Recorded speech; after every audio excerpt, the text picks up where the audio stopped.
ويوم يحشرهم جميعا يا معشر الجن قد استكثرتم من الإنس وقال أولياؤهم من الإنس ربنا استمتع بعضنا ببعض وبلغنا أجلنا الذي أجلت لنا قال النار مثواكم خالدين فيها إلا ما شاء الله إن ربك حكيم عليم. اور یاد کرو وہ دن جب وہ ان سب کو اٹھائے گا اور فرمائے گا اے جنوں کے گروہ تم نے بہت سے لوگوں کو اپنا تابع بنا لیا اور انسانوں میں سے جو ان کے دوست ہوں گے وہ کہیں گے اے ہمارے رب ہم نے ایک دوسرے سے فائدہ اٹھایا اور ہم اپنی اس مدت کو پہنچ گئے جو تو نے ہمارے لیے مقرر فرمائی تھی. اللہ فرمائے گا آگ تمہارا ٹھکانہ ہے تم ہمیشہ اس میں رہو گے مگر جسے خدا چاہے بے شک تمہارا رب حکمت والا علم والا ہے.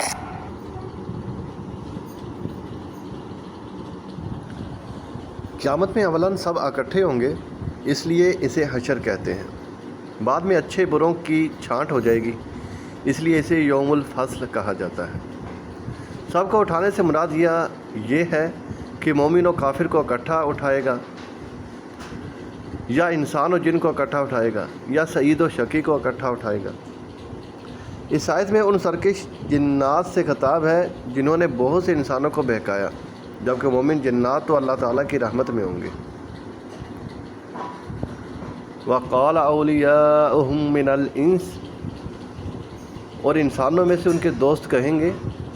انسانوں میں سے جو جنات کے دوست ہوں گے اور دونوں نے ایک دوسرے سے فائدہ اٹھایا ہوگا اس طرح کہ جنات نے انسانوں کو برے راستے دکھائے اور بدعملیوں کو ان کے لیے آسان کیا اور جنات نے انسانوں سے اس طرح فائدہ اٹھایا کہ انسانوں نے ان کی پوجا کی اور ان کے مطیع و فرما بردار بنے. وہ حسرت سے کہیں گے ہمارے رب ہم نے ایک دوسرے سے فائدہ اٹھایا اور افسوس کہ آج ہم اپنی اس مدت کو پہنچ گئے جو تو نے ہمارے لیے مقرر فرمائی تھی. ہائے وقت گزر گیا اور قیامت کا دن آ گیا اب صرف حسرت و ندامت ہی باقی رہ گئی ہے.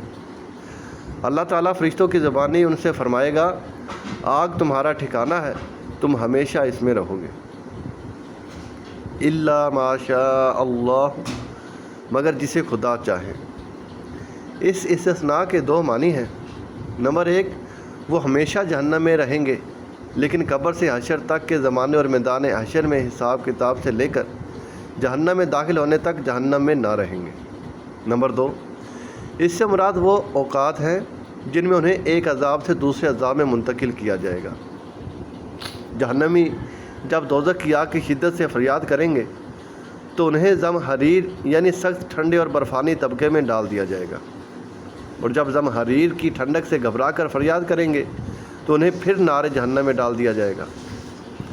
جمہور مفسرین نے حضرت عبداللہ ابن عباس رضی اللہ تعالیٰ عنہما سے ایک روایت یہ بھی نقل کی ہے کہ اس سے مراد وہ لوگ ہیں جن کے بارے میں رب تعالیٰ کے علم میں ہے کہ انہوں نے اسلام قبول کیا اور نبی کریم صلی اللہ تعالیٰ علیہ وسلم کی تصدیق کی تو انہیں آگ سے نکال لیا جائے گا.